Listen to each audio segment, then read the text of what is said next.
Hi മക്കളെ, അനുമോദ് സാറാണ്. അപ്പോൾ നമ്മുടെ ചാലഞ്ചിൻ്റെ അഞ്ചാമത്തെ ദിവസം എന്ന് പറഞ്ഞു കഴിഞ്ഞാൽ നമ്മൾ 25 ക്വസ്റ്റ്യനിലേക്ക് കടക്കുകയാണ്. അതായത് നമ്മുടെ 100 ക്വസ്റ്റ്യൻ ചാലഞ്ചിൽ ആദ്യത്തെ 25 ക്വസ്റ്റ്യൻ, അതായത് 4/1 നമ്മൾ ഇന്ന് കംപ്ലീറ്റ് ചെയ്യും. അപ്പോൾ കഴിഞ്ഞ കുറച്ച് ദിവസങ്ങളായിട്ട് നമ്മൾ എന്ത് ചെയ്യുന്നുണ്ട്, നമ്മൾ ഓരോ ദിവസവും 5 ചോദ്യം വെച്ച് പഠിക്കുന്നുണ്ട്. അപ്പോൾ 25 ചോദ്യം നമ്മൾ പഠിക്കാൻ പോവുകയാണ്. ഒന്നിച്ച് 25 ചോദ്യങ്ങളായി.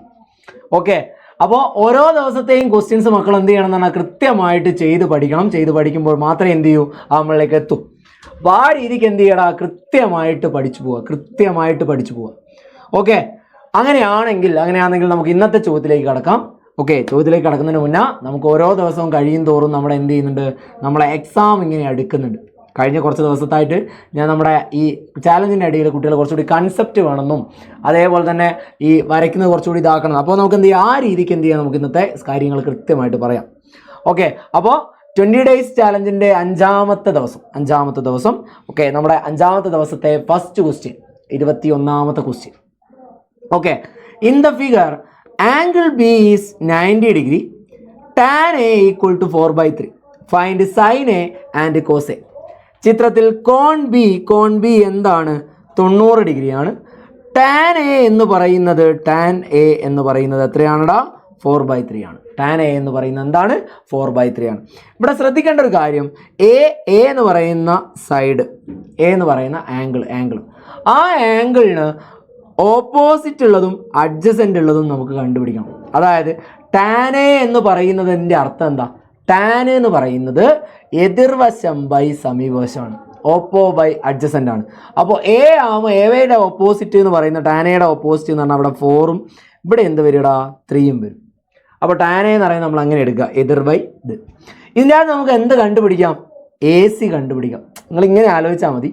tan എന്ന് പറഞ്ഞാൽ എന്താ, എതിർവശം ബൈ സമീപവശം, ഓപ്പോസിറ്റ് ബൈ അഡ്ജസൻറ്റ്. അപ്പോൾ എയുടെ ഓപ്പോസിറ്റ് ബൈ അഡ്ജസൻറ്റ് എന്ന് പറയുന്നത് 4/3. അപ്പോൾ ഓപ്പോസിറ്റ് ഞാൻ 4 ആക്കിയും അഡ്ജസൻറ്റ് ഞാൻ എന്താക്കി, 3 ആക്കി എടുത്തു.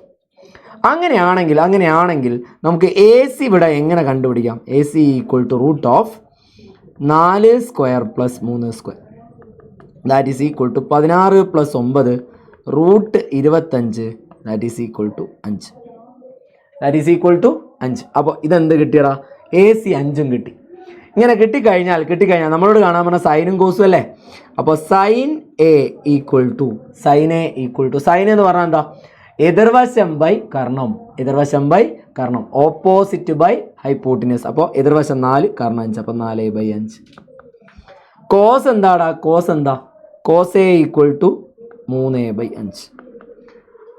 3 മാർക്കിൻ്റെ ക്വസ്റ്റ്യൻ കേട്ടോ, 3 മാർക്കിൻ്റെ ക്വസ്റ്റ്യൻ. 3 മാർക്ക് എങ്ങനെയാണ് കിട്ടുക എന്ന് പറഞ്ഞാൽ, ആ 5 കണ്ടെത്തുന്നതിന് 1 മാർക്കും സൈൻ എ കോസ് ചെയ്യുന്നതിനും 2 മാർക്കും. അങ്ങനെ 3 മാർക്കിൻ്റെ ക്വസ്റ്റ്യൻ ആയിട്ട് നമ്മുടെ പരീക്ഷയ്ക്ക് വരും.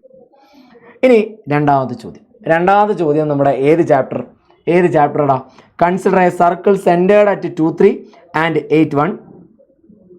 Consider a circle centred at 2, 3 and 8, 1 B point on it. 8 അതിൽ പോയിന്റ് ആണ്. What is the radius of the circle. അതായത് നമ്മൾ ഇങ്ങനെയാണ് മനസ്സിലാക്കേണ്ടത് എങ്ങനെയാണെന്ന് പറഞ്ഞു കഴിഞ്ഞാൽ, നമ്മുടെ ഇങ്ങനെയുള്ളൊരു സർക്കിൾ ആണെങ്കിൽ സർക്കിളിൻ്റെ സെൻറ്റർ ആണ് എന്ത്, 2, 3. ഇത് 8, 1 എന്ന് പറയുന്ന ഒരു പോയിന്റിലൂടെ എന്ത് ചെയ്യുന്നുണ്ട്, കടന്നു പോകുന്നുണ്ട്. 2, 3 എന്ന് പറയുന്ന സെൻറ്റർ ആണ്, 8, 1 എന്ന് പറയുന്നത് എന്താണ്, ആ സർക്കിളിൽ ഒരു പോയിന്റ് ആണ്. നമ്മളോട് കാണാൻ പറഞ്ഞത് എന്താണ്, ഈ റേഡിയസ് ആണ് കാണേണ്ടത്. റേഡിയസ് കാണുക എന്ന് പറയുമ്പോൾ നമ്മൾ എന്ത് ചെയ്യുക, കാണേണ്ടത് അത് തമ്മിലുള്ള ഡിസ്റ്റൻസ് കാണണം. അപ്പോൾ R is equal to root of 8 - 2² + 1 - 3². That is equal to root of 8 - 2 എന്ന് പറയുമ്പോൾ 6² + 1 - 3 എന്ന് പറയുന്നത് -2ൻ്റെ സ്ക്വയർ. അപ്പോൾ 6² എന്ന് പറഞ്ഞാൽ 36, -2ൻ്റെ square 4, that is equal to root 40. അങ്ങനെ വരും, റൂട്ട് 40 യൂണിറ്റ് എന്ന് വരും. ഇങ്ങനെയാണേ ചെയ്യേണ്ടത്. ഡിസ്റ്റൻസ് കാണാൻ പറഞ്ഞാൽ 2 തമ്മിലുള്ള ഡിസ്റ്റൻസ് കാണാൻ 8 - 2 6, 1 - 3 -2ൻ്റെ സ്ക്വയർ, 6² + -2² 36 + 4 റൂട്ട് 40 യൂണിറ്റ് എന്ന് കിട്ടും. ഓക്കെ, അടുത്തത് പ്രശ്നമില്ലല്ലോ. ഡിസ്റ്റൻസ് കാണുന്ന ടൈപ്പുള്ളൊരു ക്വസ്റ്റ്യൻ ആണ്, 3 മാർക്കിന് ചോദിക്കും. ഇനി അടുത്തൊരു ഫിഗറാണ്, നമ്മുടെ ടെക്സ്റ്റ് ബുക്ക് പറയുന്നൊരു ഫിഗറാണ് question. The radius of a circle touching all sides of an equilateral triangle. The radius of a circle touching all sides of an equilateral triangle is 3 centimetre. Draw this triangle. Okay, അതായത് ഒരു equilateral ട്രയാങ്കിളിൻ്റെ sides ഒക്കെ touch ചെയ്ത് പോകുന്ന സർക്കിളിൻ്റെ radius 3 ആണ്. അങ്ങനെയാണ് ആ ട്രയാങ്കിൾ ഒന്ന് വരയ്ക്കണം. ഒരു സമഭുജ ത്രികോണത്തിൻ്റെ വശങ്ങളെ തൊട്ട് വരയ്ക്കുന്ന വൃത്തത്തിൻ്റെ ആരം 3 സെൻറ്റിമീറ്റർ ആണ്. ഈ ത്രികോണം വരയ്ക്കുക എന്നാണുള്ളത്. അപ്പോൾ നമ്മൾ ആദ്യം ആരെ വരയ്ക്കും? നമ്മൾ ആദ്യം ഒരു സർക്കിൾ വരയ്ക്കും. ആദ്യം ഒരു സർക്കിൾ വരച്ചു. സർക്കിൾ വരച്ചതിന് ശേഷം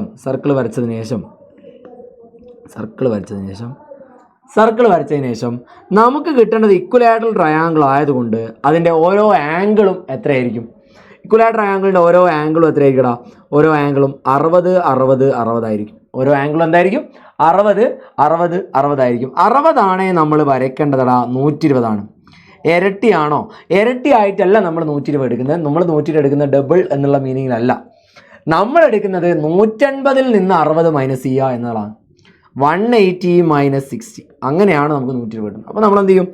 സർക്കിളിൻ്റെ സെൻറ്ററിൽ ഇങ്ങനെ വെച്ചിട്ട് നമ്മൾ എന്ത് ചെയ്യുന്നു? ഇങ്ങനെ 120 3 വരയ്ക്കുന്നു. 120, 120, 120 എന്ന ഫോമിൽ വരയ്ക്കുന്നു. ഈ ഫോം വരച്ചിട്ട് നമ്മൾ എന്ത് ചെയ്യുക എന്ന് പറഞ്ഞു കഴിഞ്ഞാൽ ഇവിടെ അതേ അളവ് ലേശം ഇങ്ങോട്ട് നീട്ടുക. എല്ലാത്തിനും നീട്ടി കഴിഞ്ഞിട്ട് ആ വരച്ച വരയ്ക്ക് എന്ത് ചെയ്യുക? നമ്മൾ അതിൻ്റെ ആംഗിൾ സൈഡിൻ്റെ എന്ത് വരയ്ക്കുക? ബൈസെക്ടർ വരയ്ക്കുക. സൈഡിൻ്റെ ബൈസെക്ടർ എത്ര കിട്ടും? സൈഡിൻ്റെ ബൈസെക്ടർ നമ്മളിങ്ങനെ ആക്കി വരയ്ക്കുമ്പോൾ കൃത്യം ഇതിലൂടെ പാസ് ചെയ്യും. അങ്ങനെ ഓരോന്നും ഇതിങ്ങനെ കൃത്യം ഇതിലൂടെ പാസ് ചെയ്യും.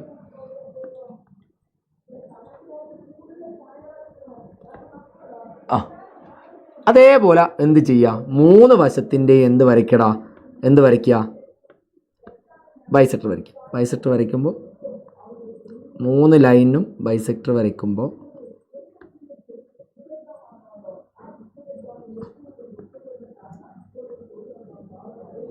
ഇത് ജോയിൻ ചെയ്താൽ നമുക്ക് എന്ത് കിട്ടും?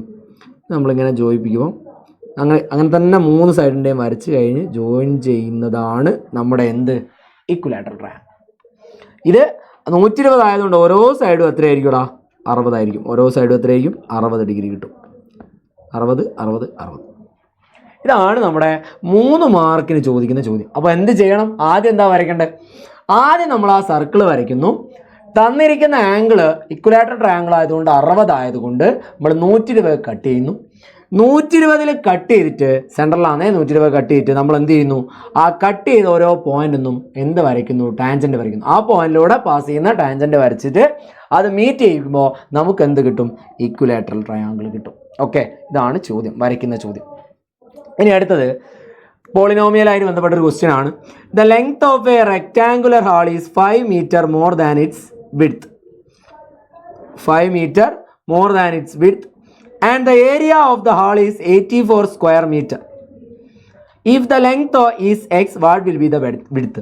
അപ്പോൾ ലെങ്ത് 5 തന്നിട്ടുണ്ട്, വിഡ്ത്ത് എത്രയാണെന്ന് ചോദ്യം. അപ്പോൾ എ ക്വസ്റ്റ്യൻ്റെ ആൻസർ ലെങ്ത് എക്സ് ആണെങ്കിൽ വിഡ്ത്ത് ബി ബ്രെഡ്ത്ത് എന്നുള്ള ഫോമിൽ എടുക്കുന്നു. നമുക്ക് അതെന്ത് കിട്ടും? ഓക്കെ, നീളം എക്സും വീതി എത്രയായിരിക്കും? 5 - x ആയിരിക്കും. x - 5 ആയിരിക്കും. x - 5 കേട്ടോ, x - 5 ആയിരിക്കും. അതായത് ലെങ്ത്തിനേക്കാൾ 5 കുറവ് എന്നല്ലേ പറയുന്നത്. അപ്പോൾ ലെങ്ത്ത് നമ്മൾ എക്സ് ആക്കി എടുത്താൽ മറ്റേ എന്താ വരിക? എക്സ് - 5. ഇനി ഹാളിൻ്റെ നീളവും വീതിയും എത്ര? അപ്പോൾ ഇത് രണ്ടും കൂടി ഗുണിച്ചാൽ x × x - 5 ചെയ്താൽ നമുക്ക് എത്ര കിട്ടും? നമുക്ക് 84 എന്ന് കിട്ടും. That is x² - 5x = 84. x² - 5x = 84 ആണെങ്കിൽ അതെങ്ങനെയാണ് നമ്മൾ കംപ്ലീറ്റ് ചെയ്യാം? x² - 5x = 84. x² - 5x = 84. അങ്ങനെയാണെങ്കിൽ x² - 5x - 84 = 0. രണ്ട് കാര്യങ്ങൾ വെച്ച് ചെയ്യാം. ഒന്നുകിൽ നമുക്ക് മറ്റേ a+b a-b ഫോമിലേക്ക് കൊണ്ടുവരാം, അല്ലെങ്കിൽ നമുക്ക് b² - 4ac. ഏറ്റവും നല്ലത് നമുക്ക് b² - പോലെ പോവാം. അപ്പോൾ a = 1, b = -5, c = -84. അങ്ങനെ ആകുമ്പോൾ B square minus 4ac equal to minus 5 whole square minus 4 into 1 into minus 54 25 plus 16 33 അപ്പോൾ 361 എന്ന് കിട്ടും. 361 ബി സ്ക്വയർ മൈനസ് 4ac 360 ആണെങ്കിൽ X is equal to minus B minus of minus 5 plus or minus root 361 by 2a എന്ന് പറഞ്ഞാൽ 2 ആണ്. That is X is equal to 5 plus or minus 361 19 19/2. അങ്ങനെയാണ് എടാ എക്സിൻ്റെ വില 5 പ്ലസ് 19/2 അല്ലെങ്കിൽ X is equal to 5 minus 19/2. 5 plus 19/2 എന്ന് പറഞ്ഞാൽ എക്സിൻ്റെ വില 24/2 12 ആവും. അല്ലെങ്കിൽ എക്സ് ഇസ് ഈക്വൽ ടു മറ്റേ നെഗറ്റീവ് നമ്പർ വരും. നെഗറ്റീവ് നമ്പർ ഒരിക്കലും എന്തായിട്ട് വരില്ല, ഒരു മെഷറായിട്ട് വരില്ല. നെഗറ്റീവ് നമ്പർ ഒരിക്കലും എന്തായിട്ട് വരില്ല, ഒരു മെഷറായിട്ട് വരില്ല. അപ്പോൾ X is equal to minus X is equal to നമ്മൾ 12 എന്നുള്ള വില എന്ത് ചെയ്യുന്നടാ നമ്മളിവിടെ എടുക്കുന്നു. X is equal to 12. നെഗറ്റീവിലേക്ക് നമുക്ക് പോകണ്ട. 5 മൈനസ് 19 എന്നാൽ മൈനസ് 14 വരിക. ആ വിലയിലേക്ക് പോകണ്ട. അപ്പോൾ എക്സ് 12 ആണെങ്കിൽ മറ്റേ ബി എന്തായിരിക്കും 7. അപ്പോൾ ആൻസർ വരിക 12ഉം 7ഉമാണ്. 12 7 എന്തായിട്ട് വരും, നമ്മുടെ ലെങ്ത്തും ബ്രെഡ്ത്തുമായിട്ട് വരും. ഇതാണ് നമ്മുടെ 4ാമത്തെ ക്വസ്റ്റ്യൻ. ഇനി നമ്മുടെ 5ാമത്തെ question. Draw a rectangle of side 6 cm and 4 cm. Draw another rectangle of same area and one side 7 cm. 6 centimetre നീളവും 4 സെൻറ്റിമീറ്റർ വീതിയുമുള്ള ഒരു ചതുരം വരയ്ക്കുക. അതേ പരപ്പളവും ഒരു വശം 7 സെൻറ്റിമീറ്റർ ആയ മറ്റൊരു ചതുരം നിർമ്മിക്കുക.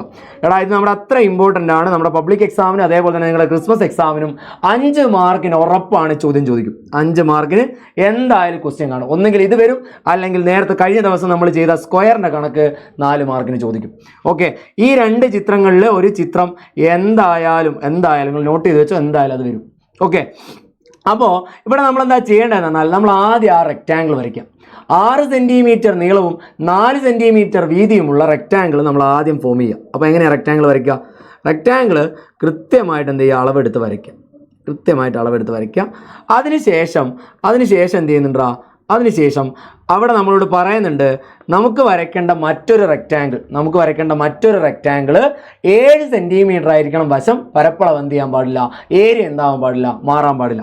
അപ്പോൾ നമ്മൾ എന്ത് ചെയ്യുന്നു എന്ന് പറഞ്ഞാൽ ഈ വരുന്ന 6 4 എന്നുള്ളത് അതിൽ നിന്ന് 4 സെൻറ്റിമീറ്റർ നമ്മൾ ഇങ്ങോട്ട് നീട്ടി വരയ്ക്കണം. 4 സെൻറ്റിമീറ്റർ എങ്ങോട്ട് നീട്ടി വരയ്ക്കുക, 4 സെൻറ്റിമീറ്റർ നേരെ ഇവിടുന്ന് ഇങ്ങോട്ട് നീട്ടി വരയ്ക്കുക. 4 സെൻറ്റിമീറ്റർ നീട്ടി വരയ്ക്കുക. അതേപോലെ നേരെ താഴോട്ട് എത്ര വരയ്ക്കുക, 7 വരയ്ക്കുക. താഴോട്ട് 7 വരച്ചതിന് ശേഷം ഇങ്ങനെ ഉണ്ടാവും, 4 7 വരച്ച് വെക്കാം. ഇനി അടുത്ത പരിപാടി എന്താണെന്ന് പറഞ്ഞാൽ നമുക്ക് ഇവിടുന്ന് ഇങ്ങോട്ടേക്കും ഇവിടുന്ന് ഇങ്ങോട്ടേക്കും ഇങ്ങനെ 2 വര. ഈ 2 വരയ്ക്കും നമ്മൾ എന്ത് ചെയ്യുന്നു, ആംഗിൾ ബൈസെക്ടർ വരയ്ക്കണം. 2 വരയ്ക്കും എന്ത് വരയ്ക്കണം, ആംഗിൾ ബൈസെക്ടർ വരയ്ക്കണം. ആംഗിൾ അല്ല, സൈഡിൻ്റെ ബൈസെക്ടർ വരയ്ക്കണം. ആ 2 വശങ്ങൾക്കും എന്ത് വരയ്ക്കുക, സൈഡിൻ്റെ ബൈസെക്ടർ വരയ്ക്കുക. അതായത് 2 ഡോട്ടൽ ലൈൻ വരച്ചിട്ടുണ്ടല്ലോ ഞാൻ, ആ 2 ഡോട്ടൽ ലൈൻ എന്ത് വരയ്ക്കടാ, ബൈസെക്ടർ വരയ്ക്കുക. ആ 2 ബൈസെക്ടർ വരയ്ക്കുമ്പോൾ അതെന്ത് ചെയ്യും, ഒരു പോയിന്റിൽ മീറ്റ് ചെയ്യും. ആ പോയിന്റ് ബേസ് ചെയ്തുകൊണ്ട് നമ്മളൊരു സർക്കിൾ വരയ്ക്കുന്നു. നമ്മൾ എന്ത് ചെയ്യുന്നു, നമ്മളൊരു സർക്കിൾ വരയ്ക്കുന്നു. വരയ്ക്കുന്ന സർക്കിൾ എന്ത് ചെയ്യണം എന്ന് പറഞ്ഞാൽ എടാ കൃത്യമായിട്ട് ഈ 3 പോയിന്റിനെ കണക്ട് ചെയ്ത് പോകണം. കൃത്യമായിട്ട് എന്ത് ചെയ്യണം, ഈ 3 പോയിന്റിനെ കണക്ട് ചെയ്ത് പോകണം. ഇങ്ങനെ കണക്ട് ചെയ്ത് പോയി കഴിഞ്ഞാൽ നിങ്ങൾക്കിപ്പം ഇവിടെ ഒരു പുതിയൊരു ഡിസ്റ്റൻസ് കാണാം. അതായത് ഇതാ ഈ ഡിസ്റ്റൻസ്, ആ ചോന്ന മഷിയുള്ള ആ ഡിസ്റ്റൻസ് എന്ത് ചെയ്യുക, നമ്മൾ കോമ്പസിലെടുക്കുക. എന്നിട്ട് ഇതാ ഈ പോയിന്റിൽ ആ പോയിന്റിൽ നിന്ന് ഇങ്ങോട്ടേക്ക് ഒരു ആർക്ക് ഇടുക. അതേപോലെ താഴെ ആർക്ക് ഇടുക. എന്നിട്ട് 7 സെൻറ്റിമീറ്റർ എടുത്ത് ഇവിടെ നിന്ന് ഇങ്ങോട്ട് ആർക്ക് എടുക്കുക. എന്നിട്ട് നമ്മളിവിടെ ഇത് ജോയിൻ ചെയ്യുക. ഈ ജോയിൻ ചെയ്ത് കിട്ടുന്നതാണ് എന്ത്, നമ്മുടെ റെക്റ്റാങ്കിൾ. ഓക്കെ, അപ്പോൾ മക്കളെ ഇത്രയാണ് നമ്മുടെ ഇന്നത്തെ 5 ചോദ്യങ്ങൾ. നമ്മുടെ ഇന്നത്തെ 25 ചോദ്യങ്ങൾ കംപ്ലീറ്റ് ആയിരിക്കുകയാണ്. അപ്പോൾ എന്ത് ചെയ്യാം, തൊട്ടടുത്ത ദിവസം നാളെ നമുക്ക് എന്ത് ചെയ്യാം, വീണ്ടും 5 ചോദ്യങ്ങളായിട്ട് കാണാം. അതുവരെ മക്കളെ ടാറ്റാ, ബൈ. ഓക്കെ.